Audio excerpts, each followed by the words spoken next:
This is Barry Zalma speaking for Claim School Incorporated's newsletter, Zalma's Insurance Fraud Letter for November 1, 2024, this being Volume 28, Number 21 of the Fraud Letter, the source for the insurance fraud professional.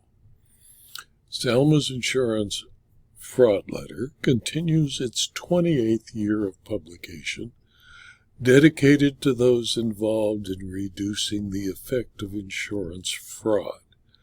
ZIFL is published 24 times a year by Claim School and is written by me. It is provided free to anyone who visits the site set forth in the blog and any client of Barry Zalma, Inc. This issue contains some of the following articles about insurance fraud. First, a pill mill doctor's conviction was affirmed as a perpetrator of healthcare fraud and acting as a Dr. Feelgood. According to the Sixth Circuit Court of Appeal, Dr. David Jankowski's medical clinics relied on several unusual billing and prescription practices, many of which were illegal, and Jankowski fraudulently billed Medicare for services he did not provide and prescribed controlled substances to patients whose conditions did not call for such treatment, with some patients unlawfully trafficking their prescribed drugs. In United States of America versus David Jankowski, M.D., the United States Court of Appeal for the Sixth Circuit, on October 23, 2024, disposed of the fraudsters' claims. You can read the full article in all 18 pages of ZIFL at the link provided. Then there is more McClenny, Mosley and Associates issues in this ZIFL's 36th installment of the saga of McClenny, Mosley and Associates and its problems with the federal courts in the state of Louisiana and what appears to be an effort to profit from what some magistrate and district judges indicate may be criminal conduct, to profit from insurance claims relating to hurricane damage to the public of the state of Louisiana. With this issue covering MMA's bankruptcy hearing to decide whether a trustee will be appointed other than a member of the law firm. Then there's an article about an insured who, while drunk on the job, still got workers' compensation benefits in the state of New York because its workers' compensation board held in favor of the injured employee of an electrical contractor company because intoxication was not the sole cause of his injury. There were other causes. Then there's a man bites dog story where fraudsters attempted arbitration to take money from insurers and why the arbitrations were stayed for suspected chiropractors' fraudulent no-fault medical claims. You can read the full article at the link provided, and you can see the full video as well.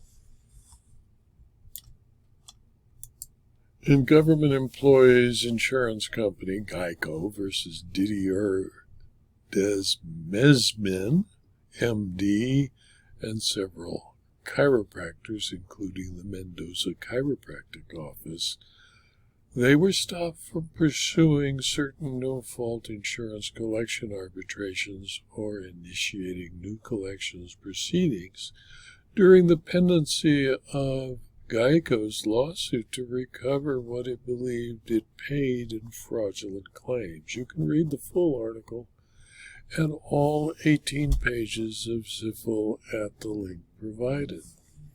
Next, there's a listing of health insurance fraud convictions, starting with Louisiana nursing home owner required to pay $8.2 million for misusing assets during Hurricane Ida.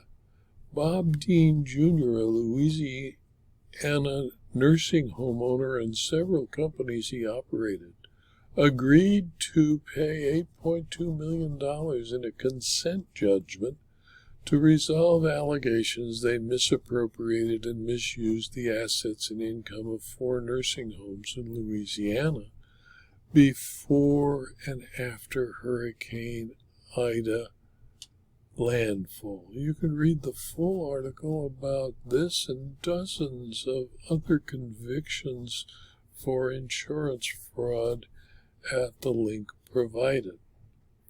Then there's an article called "An Officer Was Caught Aiding Criminals for Cash When the Police Officer Who Took Bribes from Insurance Fraudsters Was Convicted."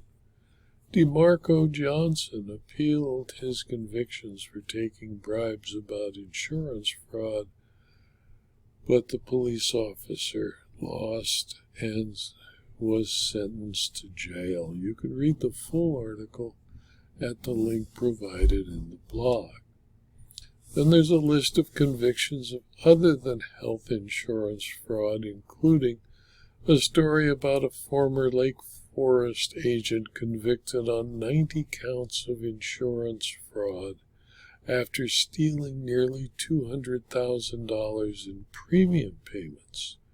Karen Marie Dundenville, 56, of Mission Viejo, California, a former Lake Forest insurance agent, was convicted on 90 counts of insurance fraud after stealing nearly $200,000 in premium payments.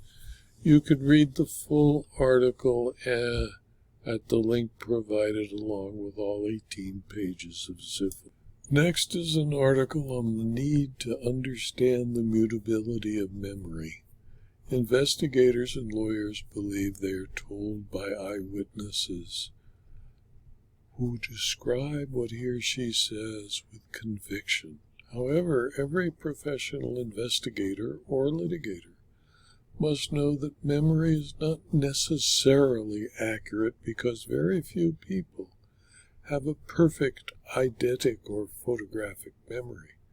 Memory is fluid and unreliable and a human function, and therefore you cannot rely on it. You can read the full article at the link provided in the blog.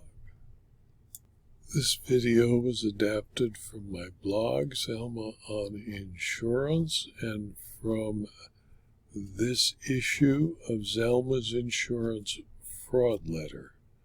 You can read the full fraud letter at the link provided, and I would appreciate it if you do so. You can also see these videos on rumble.com and on youtube.com, and if you do, I'd appreciate it if you click on the link on the like button on YouTube and the thumbs up button on rumble.com. And if you're interested in further detail about insurance, insurance claims, insurance law, and insurance fraud, please consider subscribing to my Substack publication for a very small fee. Thank you for your attention.